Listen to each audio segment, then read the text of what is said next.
আল্লাহর রাসূল বলেন জান্নাতুল ফেরদাউস থেকে আল্লাহ তাআলার পক্ষ থেকে 4টা নহরের উৎপন্ন হবে। সুবহানাল্লাহ বলেন। কুরআনুল কারীমের মধ্যে আল্লাহ রাব্বুল আলামিন জান্নাতুল ফেরদাউসের 4টা নহর সম্পর্কে আলোচনা করেছেন। সুবহানাল্লাহ। মাসালুল জান্নাতিল্লাতী উইদাল মুত্তাকুন। আল্লাহু আকবার। আল্লাহ রাব্বুল আলামিন বলেন মুত্তাকিনদের জন্য ওয়াদাকৃত জান্নাত কেমন হবে? মাসালুল জান্নাতিল্লাতী ওয়াইদাল মুত্তাকুন, মুত্তাকিনদের জন্য ওয়াদাকৃত জান্নাত হবে এমন কেমন? আল্লাহ তাআলা বলেন ফিহা আনহারুম মিন মাইন গায়রি আসিন। সুবহানাল্লাহ বলেন। 1 নাম্বার নহর, আল্লাহ তাআলা 4টা নহরের আলোচনা করেছেন। কয়টা নহর? 4টা নহরের 1 নাম্বার নহরের নাম ومن سيئات أعمالنا من يهده الله فلا مضل له ومن يضلله فلا هادي له ونشهد أن لا إله إلا الله وحده لا شريك له ونشهد أن سيدنا وسندنا وحبيبنا ومولانا محمدا عبده ورسوله الذي أرسله بالحق بشيرا ونذيرا وداعيا إلى الله بإذنه وسراجا منيرا. أما بعد فأعوذ بالله من الشيطان الرجيم. بسم الله الرحمن الرحيم. ألم يجدك يتيما فآوى ووجدك ضالا فهدى ووجدك عائلا فأغنى فأما اليتيم فلا تقهر وأما السائل فلا تنهر وأما بنعمة ربك فحدث. وقال رسول الله صلى الله عليه وسلم أنا وكافل اليتيم في الجنة هكذا. قال لإصبعيه السبابة والوسطى إن الله وملائكته يصلون على النبي يا أيها الذين آمنوا صلوا عليه وسلموا تسليما. اللهم صل على وحبيبنا ومولانا محمد صلى الله عليه وعلى آله وأصحابه وبارك وسلم. بلغ العلا كشف الدجى بجماله حسنت جميع خصاله صلوا عليه وآله.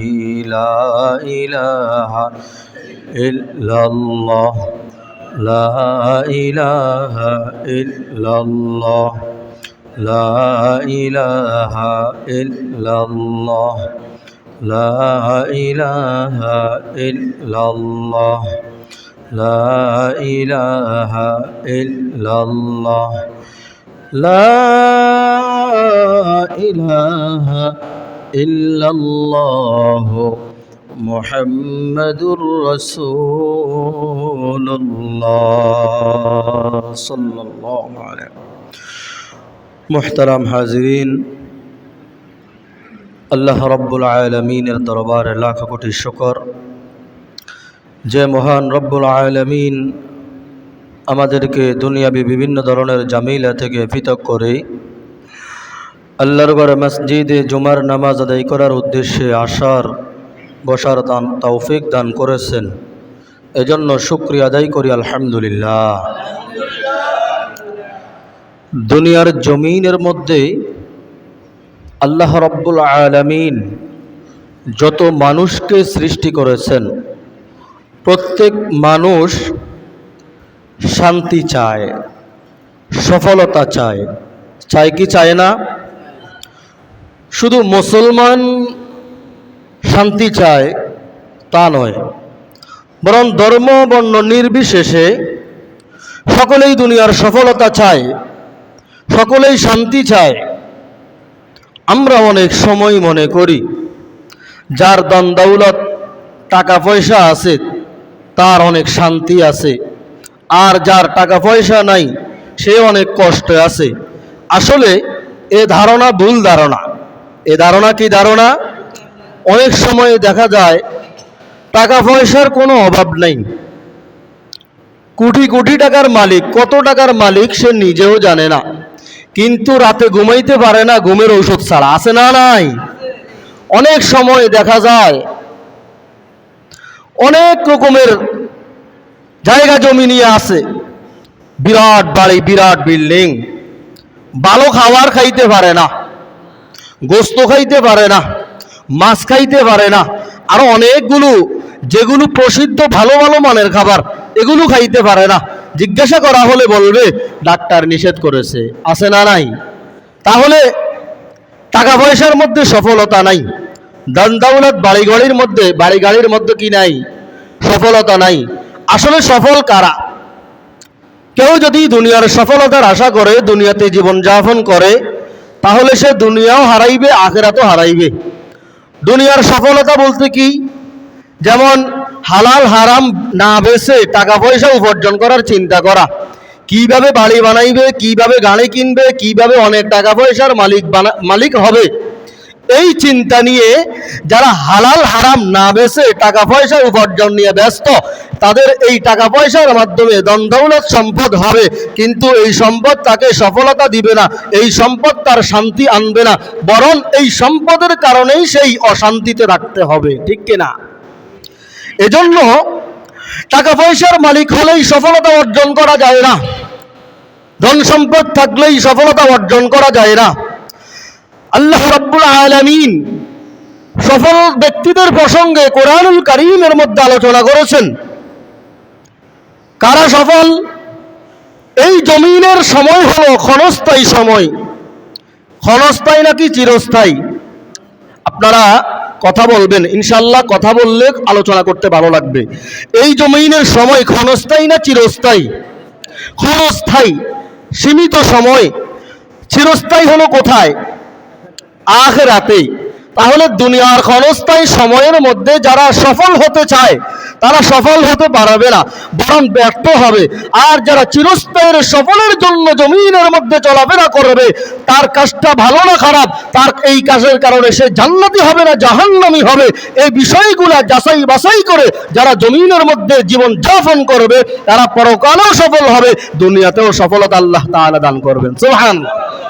এজন্য টাকা পয়সার পিছনে দৌড়াইয়া কখনো সফলতা অর্জন করা যাবে না। আল্লাহ রাব্বুল আলামিন কোরআনুল কারীমের মধ্যে জানাইয়া দেন, কুল্লু নাফসিন যায়িকাতুল মাউত। আয়াতটা আমরা সকলেই জানি। এই আয়াতের অর্থ হলো প্রত্যেক নফসের বস্তু, প্রত্যেক নফসওয়ালা মৃত্যুবরণ করবে, মৃত্যুর স্বাদ গ্রহণ করবে, করতেই হবে। এমন কোনো মানুষ নাই, এমন কোনো মাখলুক নাই যে এই কথাটা বিশ্বাস করে না। আসেনি?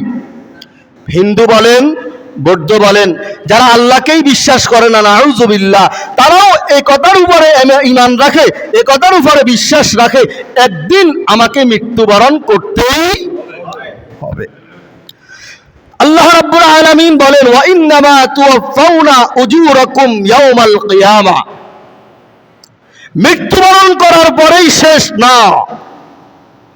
আমরা যদি মনে করি মৃত্যু হয়ে গেছে আর কোনো চিন্তা নাই, নাউযুবিল্লাহ। ওয়া ইন্নামা তুওয়াফাউনা উজুরাকুম ইয়াওমাল কিয়ামা, রব্বুল আলামিন বলেন কিয়ামতের ময়দানে সবাইকে সেখানে হাজির করা হবে এবং সকলের পাওনা তাকে বুঝিয়ে দেওয়া হবে। সুবহানাল্লাহ। বুঝিয়ে দেওয়ার পরে কেউ জান্নাতি হবে, কেউ জাহান্নামী হবে। দুইটা রাস্তার কথা আল্লাহ তাআলা কোরআনুল কারীমের মধ্যে বলেছেন, ফারীকুম ফিল জান্নাহ ওয়া ফারীকুম ফিস সাঈর। একটা হলো জান্নাতের, আরেকটা হলো জাহান্নামের। সেখানেও এইভাবে আলাদা হয়ে যাবে, নাউযুবিল্লাহ। যারা জাহান্নামী হয়ে যাবে একদল লোক। ওয়া ইন্নামা তুওয়াফাউনা উজুরাকুম ইয়াওমাল কিয়ামা, পরিপূর্ণ দেওয়া হবে। ফামান যুহজিহা আনিন নার, যারা সেখানে জাহান্নাম থেকে মুক্ত হয়ে যাবে। কি থেকে মুক্ত হবে? জাহান্নাম থেকে মুক্ত হবে। ওয়া উদখিলাল জান্নাহ, জান্নাতে প্রবেশ করানো হবে। ফাকাদ ফাজ, আল্লাহ রাব্বুল আলামিন বলেন তারাই হলো সফল। সুবহানাল্লাহ বলেন। আর যারা সেখানে ফাকাদ ফাজের অন্তর্ভুক্ত হবে, দুনিয়ার জমিনের মধ্যে এমন কাজ করবে যেই কাজের যাচাই বাছাই থাকবে, যেই কাজ হারাম হারাম এই চিন্তা ফিকির নিয়ে যারা চলবে, তাদের সেখানে ফাকাদ ফাজের ঘোষণার মাধ্যমে আল্লাহ রাব্বুল আলামিন জানিয়ে দেন তারা দুনিয়াতেও সফল হয়ে যাবে। সুবহানাল্লাহ। পরে আল্লাহ তাআলা কি বলেছেন? ওয়ামাল হায়াতিদ দুনিয়া ইল্লা মাতাউল গুরুর, দুনিয়ার হায়াত হলো ধোঁকা ছাড়ার কিছুই নাই, সাময়িক সময়ের হায়াত। এই হায়াতের সফল দিয়ে তোমরা কখনো পরিপূর্ণ সফল অর্জন করতে পারবে না। যারা এই ক্ষণস্থায়ী হায়াতের মাধ্যমে পরকালীন সফল অর্জন করতে পারবে তারাই হলো প্রকৃত সফল। সুবহানাল্লাহ। অন্য আয়াতের মধ্যে আল্লাহ রাব্বুল আলামিন জানায়া দেন, ওমা হাযিহিল হায়াতিদ দুনিয়া ইল্লা লাহু ওয়া লাইব ওয়া ইন্নাদ দারাল আখিরাতা লাহিয়াল হায়াওয়ান লাউ কানু ইয়ালামুন। আল্লাহ রাব্বুল আলামিন কোরআনুল কারীমের অন্য আরেক আয়াতের মধ্যে বলেন, দুনিয়ার পার্থিব যেই জীবন, এই জীবন হলো ক্রিয়া কৌতুক খেলাধুলা ছাড়া কিছুই না। ওমাল হায়াওয়া হাযিহিল হায়াতিদ দুনিয়া ইল্লা লাহু ওয়া লাইব ওয়া ইন্নাদ দারাল আখিরাহ লাহিয়াল হায়াওয়ান, আখিরাতের জীবনই হলো প্রকৃতি জীবন, প্রকৃত জীবন। দুনিয়ার জীবনটা খেলাধুলা ক্রিয়া কৌতুক ছাড়া কিছুই না। আর আল্লাহ বলেছেন কি? ওয়া ইন্নাদ দারাল আখিরাহ লাহিয়াল হায়াওয়ান, আখিরাতের জীবন হলো প্রকৃত জীবন। লাউ কানু ইয়ালামুন, যদি তারা জানে, যদি তারা জানে এবং মানে। আমরা যদি জানতে পারি দুনিয়ার হায়াত সীমিত, আখিরাতের হায়াত চিরস্থায়ী, তাহলে আমরাই এই কথাটা মানবো। আল্লাহ বলেছেন কি? লাউ কানু ইয়ালামুন, যদি তারা জানে। সুবহানাল্লাহ। এবং সফলতার মাধ্যমে বান্দাবান্দি আল্লাহর জান্নাতে যাবে। সফলতার মাধ্যমে বান্দাবান্দি কোথায় যাবে? আপনারা বুঝেন নাই। সফলতার মাধ্যমে বান্দাবান্দি কোথায় যাবে? জাহান্নামে না, জান্নাতে যাবে। কোথায় যাবে? জান্নাতে যাবে। জান্নাত আমরা সকলেই জানি, জান্নাতের 8টা দরজা রয়েছে। কয়টা? 8টা দরজা। অনেকে জান্নাত 8টা বলেন, বা জান্নাতের দরজা 8টা। সবাই জান্নাতে যাবে, যারা পরিমাণ ইমানদার ব্যক্তিও জান্নাতে যাবে। হাদিসের মধ্যে কথাও বলা আছে, যার জান্নাতটা সবচেয়ে ছোট হবে তার জান্নাত এই দুনিয়ার 10 দুনিয়ার সমান। সুবহানাল্লাহ। তাহলে এই হাদিসের আলোকে আমরা বুঝতে পারি, যার সবচেয়ে ছোট জান্নাত তার জান্নাতটা যদি এত বড় হয়, যার বড় জান্নাত তার জান্নাতটা জানি কত বড়। আল্লাহু আকবার বলেন। এই জান্নাতের মধ্যে মুমিন বান্দাবান্দিরা যাবে, ইমানদার বান্দাবান্দিরা যাবে। সকলের জান্নাত, জান্নাত একটা নাম, জান্নাতে যাবে। জান্নাতে যদি সকলে যায়, সকলের জান্নাতের নেয়ামত সমান হবে না। প্রশ্ন করতে পারেন, তাহলে জান্নাতেও কি সেখানে ভাগবণ্টন আলাদা আলাদা হয়ে যাবে? হ্যাঁ, আলাদা আলাদা হবে। আল্লাহ রাসূল সাল্লাল্লাহু আলাইহি ওয়াসাল্লাম হাদিসের মধ্যে বলেন, জান্নাতের মধ্যে 100 স্তর রয়েছে। কয় শত স্তর? 100 স্তর রয়েছে। এই 100 স্তরের মধ্যে এক এক স্তর থেকে এক এক স্তরের দূরত্ব আল্লাহ রাসূল বলেন 100 বছরের রাস্তা। সুবহানাল্লাহ বলেন। 100 বছরের অনুমান করলে বোঝা যায় একটা যেই গতিটা হলো সর্বশেষ গতি, যেমন বোরাকের গতির কথা আমরা শুনেছি, এমন একজন গতিওয়ালা বস্তু যদি 100 বছর, এই গতিওয়ালা 100 বছর দূরত্বের মধ্যে যাতায়াত করলে যেই পরিমাণ দূরত্ব হবে, একটা জান্নাতের স্তর থেকে আরেকটা জান্নাতের দূরত্ব তেমন হবে। সুবহানাল্লাহ। এবার আসেন, এই স্তর 100 স্তরের দূরত্বের কথা শুনলাম, 100 স্তরের মধ্যে সবচেয়ে বড় স্তরের নাম হলো জান্নাতুল ফেরদাউস। সুবহানাল্লাহ বলেন। সবচেয়ে বড় স্তর এবং সবচেয়ে বড় জান্নাতের নাম কি? জান্নাতুল ফেরদাউস। জান্নাতুল ফেরদাউসের মধ্যে থেকে 4টা নহর উৎপন্ন হবে। সুবহানাল্লাহ বলেন। আল্লাহ রাসূল সাল্লাল্লাহু আলাইহি ওয়াসাল্লাম হাদিসের মধ্যে বলেন, বক্সের আওয়াজ মনে হয় বেড়ে গেছে। আল্লাহ রাসূল হাদিসের মধ্যে বলেন, তোমরা যখন আল্লাহ তাআলার দরবারে জান্নাতের ইচ্ছা করো, জান্নাত চাও, তখন তোমরা জান্নাতুল ফেরদাউস চাও। সুবহানাল্লাহ বলেন। কেন জান্নাতুল ফেরদাউস চাওয়ার কথা বলেছেন?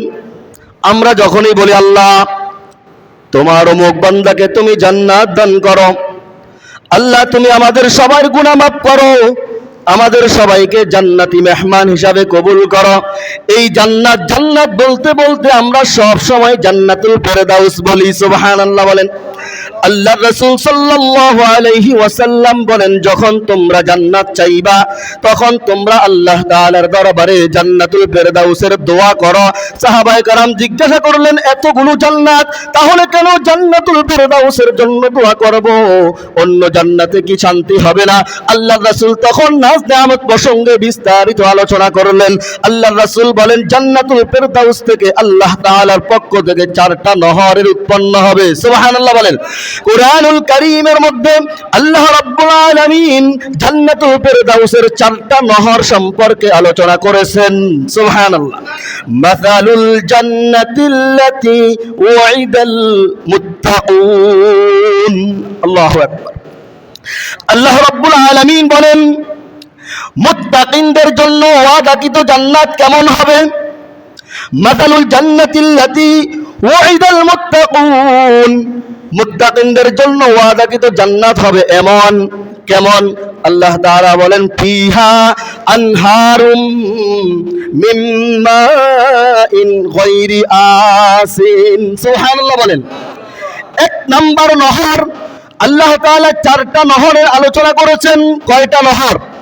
4টা নহরের 1 নাম্বার নহরের নাম হলো জান্নাতুল ফেরদাউসের মধ্যে পানির নহর থাকবে, যেই পানির রং কখনো পরিবর্তন হবে না, যেই পানির স্বাদ কখনো পরিবর্তন হবে না, যেই পানির থেকে বিশুদ্ধ পানি আর কোনো পানি নাই। সুবহানাল্লাহ। ফিহা আনহারুম মিন মাইন গায়রি আসিন ওয়া আনহারুম মিন লাবানিন লাম ইয়াতাগায়্যার তা'মু। 1 নাম্বার পানির নহর, 2 নাম্বার হলো দুধের নহর। সুবহানাল্লাহ বলেন।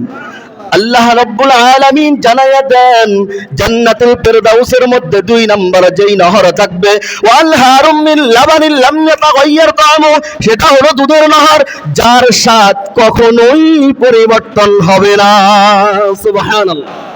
সেই দুধ জিরো কখনো অনন্তকাল চলে যাবে, স্বাদের কোনো পরিবর্তন হবে না। সুবহানাল্লাহ। ওয়া আনহারুম মিন লাবানিন লাম ইয়াতাগায়্যার তা'মু ওয়া আনহারুম মিন খামরিন লাযযাতিন লিশ-শারিবিন। আল্লাহ রাব্বুল আলামিন জানায়া দেন, জান্নাতের মধ্যে 3 নাম্বার যেই নহর থাকবে, শরাবের নহর। সুবহানাল্লাহ বলেন। শরাবের ব্যাখ্যা করতে গেলে অনেক কথাই বলা লাগবে। শরাব মদকেই বলা হয়, কিন্তু সেটা জান্নাতি নেয়ামতের নাম। জান্নাতি নেয়ামত আল্লাহ তাআলা সেখানে নহর রাখবেন। সুবহানাল্লাহ বলেন। 4 নাম্বার নহর, আনহারুম মিন আসালিম মুসাফফা। আল্লাহ রাব্বুল আলামিন জানায়া দেন, জান্নাতের মধ্যে 4 নাম্বার যেই নহরটা থাকবে সেটা হলো মধুর নহর। কিসের নহর? মধুর নহর থাকবে। এই 4টা নহর জান্নাতুল ফেরদাউস থেকে উৎপন্ন হবে। সুবহানাল্লাহ বলেন। জান্নাতুল ফেরদাউসের গুরুত্ব এত বেশি কেন? তার অনেকগুলো কারণ রয়েছে, তার মধ্যে আমরা বিশেষ বিশেষ 3টা কারণ বলবো। প্রথম কারণ হলো জান্নাতুল ফেরদাউসের সমান, জান্নাতুল ফেরদাউসের বরাবর আল্লাহ তাআলার আরশ আজিম, সুবহানাল্লাহ বলেন। আরশ আজিম বরাবর জান্নাতুল ফেরদাউস থাকবে, সুবহানাল্লাহ।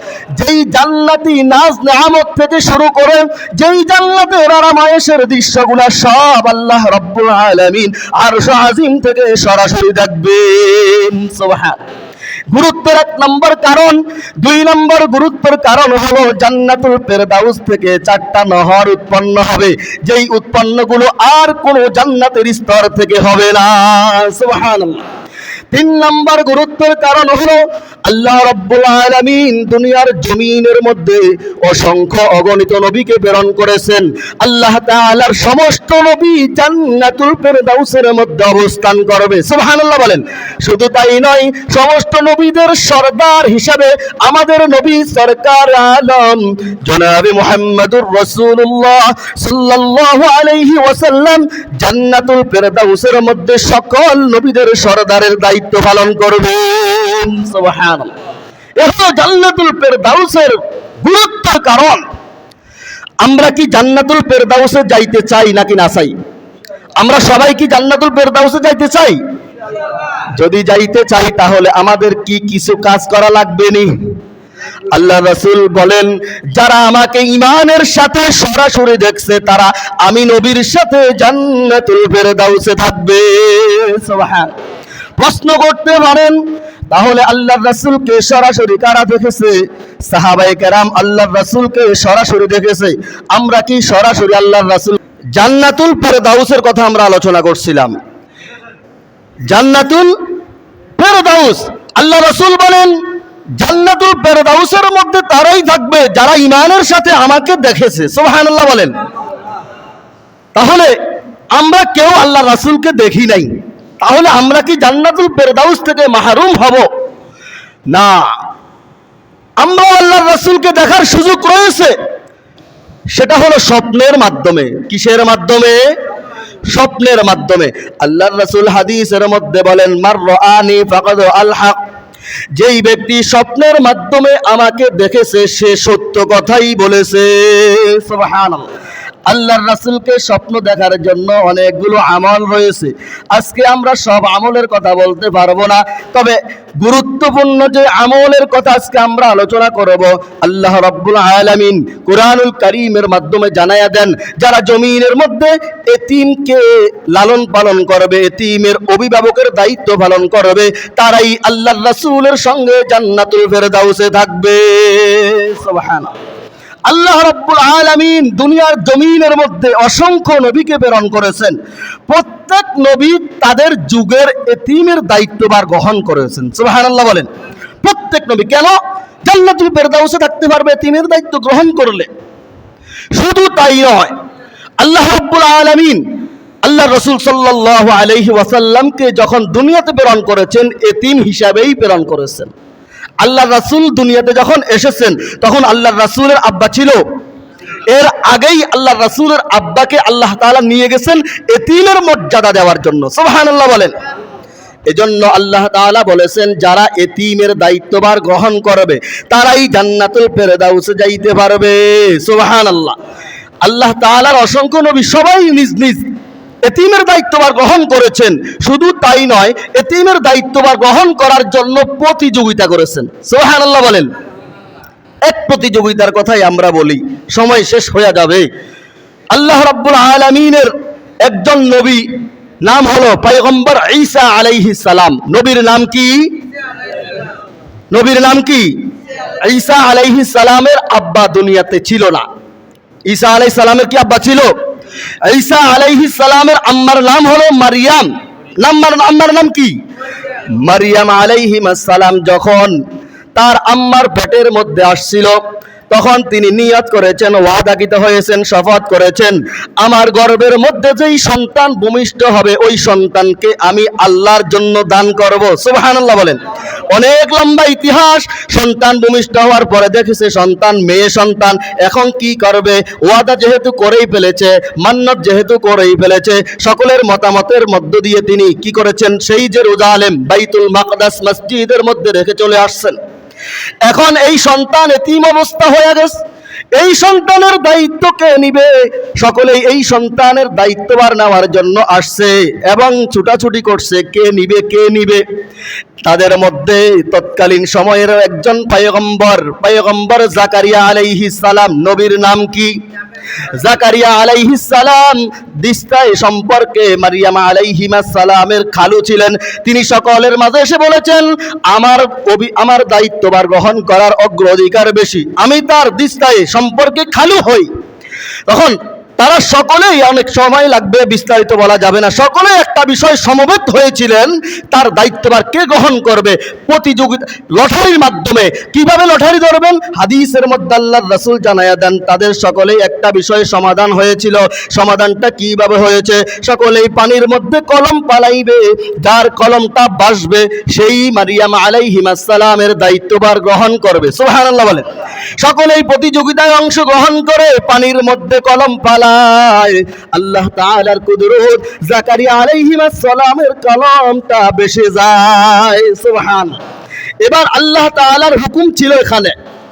এই যে লটারি ধরেছিল, প্রতিযোগিতা হয়েছিল, সবকিছুর মধ্যে ক্ষমতা, হুকুম ছিল কার? আল্লাহ রাব্বুল আলামিনের হুকুম ছিল। এবার জাকারিয়া আলাইহিস সালাম তার দায়িত্বভার গ্রহণ করলেন, কিন্তু তিনি তাকে যে খানা খাওয়াইবেন এই সুযোগের আগেই আল্লাহ তাআলার পক্ষ থেকেই তার হুজরার মধ্যে খানা হাজির। সুবহানাল্লাহ বলেন। কুরআনুল কারীমের মধ্যে আল্লাহ রাব্বুল আলামিন জানায়া দেন, ওয়াকাফালাহা জাকারিয়া। আল্লাহ তাআলা জাকারিয়া আলাইহিস সালামকে অভিভাবকের দায়িত্ব দিলেন। কুল্লামা দাখালা আলাইহা জাকারিয়াল মিহরাব। জাকারিয়া আলাইহিস সালাম যখন মারিয়াম আলাইহিমাস সালামের কক্ষে প্রবেশ করতেন, রুমে প্রবেশ করতেন, তখন তিনি দেখতেন, কুল্লামা দাখালা আলাইহা জাকারিয়াল মিহরাব ওয়াজাদা ইনদাহা রিজকা। সুবহানাল্লাহ বলেন। দেখতেন তার চোখের সামনে অনেকগুলো ফল ফলাদি ভরা। সুবহানাল্লাহ। অনেকগুলো রিজিক। ওয়াজাদা ইনদাহা রিজকা। তখন জাকারিয়া আলাইহিস সালাম মারিয়াম আলাইহিমাস সালামকে বলেন, ক্বালা ইয়া মারইয়ামু আন্না লাকি হাযা। ও মারিয়াম, আমি তো তোমার জন্য কোনো খাবার পাঠাই নাই, এতগুলো খাবার, এত ধরনের খাবার তোমার সামনে কিভাবে আসছে? তখন মারিয়াম আলাইহিমাস সালাম বললেন, ক্বালা হুয়া মিন ইনদিল্লাহ। আল্লাহু আকবার বলেন। আল্লাহ রাব্বুল আলামিনের পক্ষ থেকেই আমার সামনে সব খাবার হাজির হয়েছে। সুবহানাল্লাহ। ইন্নাল্লাহা ইয়ারযুকু মান ইয়াশাউ বিগাইরি হিসাব। আল্লাহ রাব্বুল আলামিন যাকে ইচ্ছা করেন বেহিসাবে রিজিক দান করেন। সুবহানাল্লাহ। আচ্ছা, যে আল্লাহ মারিয়াম আলাইহিমাস সালামের জন্য ঘরের মধ্যে নানান ধরনের ফল পাঠাইছেন, ওই আল্লাহ এখন আছে না নাই? আসেনি। তাহলে আমরা কি ওই আল্লাহ থেকে দূরে সরে যাব? আমরাও সেইভাবে চললে আল্লাহ চাইলে এখনো সেই সময়ের মতো রিজিক সরাসরি পাঠাইতে পারেন। সুবহানাল্লাহ বলেন। এজন্য আমরা এই বিষয়গুলো থেকে কি শিখব? যেমন এতিমের দায়িত্বভার গ্রহণ করার কথা আল্লাহ রাসূল সাল্লাল্লাহু আলাইহি ওয়াসাল্লাম বলেছেন হাদিসের মধ্যে, সময় শেষ পর্যায়ে, আনা ওয়াকাবিলুল ইয়াতীমি ফিল জান্নাতি হাকাযা। আল্লাহ রাসূল সাল্লাল্লাহু আলাইহি ওয়াসাল্লাম বলেন, আনা ওয়াকাবিলুল ইয়াতীমি ফিল জান্নাতি হাকাযা। জান্নাতের মধ্যে এতিমের দায়িত্বভার গ্রহণ করা ব্যক্তি কিভাবে থাকবে? আল্লাহ রাসূল বলেন, ক্বালাল ইসবাইহিস সাবাতি ওয়াল ওয়াসতা। দুইটা আঙ্গুল দিয়ে ইশারা করেছেন। কয়টা আঙ্গুল? দুইটা আঙ্গুল। আল্লাহ রাসূল বলেছেন, আমার এই দুই আঙ্গুলের মতো তারা আমার পাশে থাকবে। সুবহানাল্লাহ বলেন। দুই আঙ্গুলের মধ্যে যেমন বেশি দূরত্ব না, তারা আমার এতবারেই এমন নিকটবর্তী থাকবে। সুবহানাল্লাহ। এই নিকটবর্তী থাকার আমল কি? এতিমের দায়িত্বভার গ্রহণ করা। আল্লাহ তাআলা কুরআনুল কারীমের সূরা দুহার মধ্যে আলোচনা করেছেন, আলাম ইয়াজিদিকা ইয়াতীমান ফাআওয়া। আল্লাহ রাব্বুল আলামিন বলেন, আমি কি আপনাকে এতিম অবস্থায় পাইনি? আলাম ইয়াজিদিকা ইয়াতীমান ফাআওয়া, তাকে আশ্রয় দিয়েছেন। আল্লাহ বলেছেন আমি আপনাকে আশ্রয় দিয়েছি। ওয়া ওয়াজাদাকা দাল্লান ফাহাদা, আমি আপনাকে পেয়েছিলাম পথহীন, অর্থাৎ পথের নির্দেশনহীন, অর্থাৎ অপরিচিত অবস্থায় পেয়েছিলাম, সঠিক পথের মধ্যে পাই নাই। আলাম ইয়াজিদিকা ইয়াতীমান ফাআওয়া ওয়া ওয়াজাদাকা দাল্লান ফাহাদা, পথের নিদর্শনবিহীন পেয়েছি, ফাহাদা, আপনাকে সঠিক পথ দেখাইছি আমি। সুবহানাল্লাহ বলেন। ওয়াজাদাকা আইলান ফাআগনা, আল্লাহ রাব্বুল আলামিন বলেন আমি আপনাকে অসহায় অবস্থায় পেয়েছি এবং সফলতা আমি দিয়েছি। সুবহানাল্লাহ বলেন। এবং সচ্ছল আমি করেছি। তারপরে বলেছেন ফাআম্মাল ইয়াতীমা ফালা তাকহার, আল্লাহর রাসূলকে নির্দেশ দিয়ে কিয়ামত পর্যন্ত যত এতিম জমিনের মধ্যে হবে, নাবালক হওয়ার আগ মুহূর্ত পর্যন্ত আল্লাহ তাআলা বলেন ফাআম্মাল ইয়াতীমা ফালা তাকহার, হে রাসূল আপনি কখনো এতিমের সাথে গরম উচ্চারণ, গরম বা কঠোর কথা বলবেন না। ওয়া আম্মাস সাইলা ফালা তানহার, এবং যারা মিসকিন থাকবে তাদেরকে সাধ্যানুপাতে দান করবেন, কিন্তু ধমক দিবেন না। ওয়া আম্মা বিনিআমাতি রাব্বিকা ফাহাদ্দিস, এবং আমার যে অসীম নিয়ামত রয়েছে এই অসীম নিয়ামতের কথা আপনি আপনার উম্মতদেরকে শোনান। সুবহানাল্লাহ বলেন। এজন্য আমরা রাসূল সাল্লাল্লাহু আলাইহি ওয়াসাল্লামের সাথে জান্নাতুল ফেরদাউসের মেহমান যেন হতে পারি, এতিমের দায়িত্বভার গ্রহণের মাধ্যমে আল্লাহ তাআলা এতিমের দায়িত্বভার গ্রহণের মাধ্যমে আমরা যেন আল্লাহর রাসূলের সাথে জান্নাতুল ফেরদাউসের মেহমানখানায় থাকতে পারি। আল্লাহ রাব্বুল আলামিন আমাদেরকে তৌফিক দান করুন। সকলে বলুন আমিন।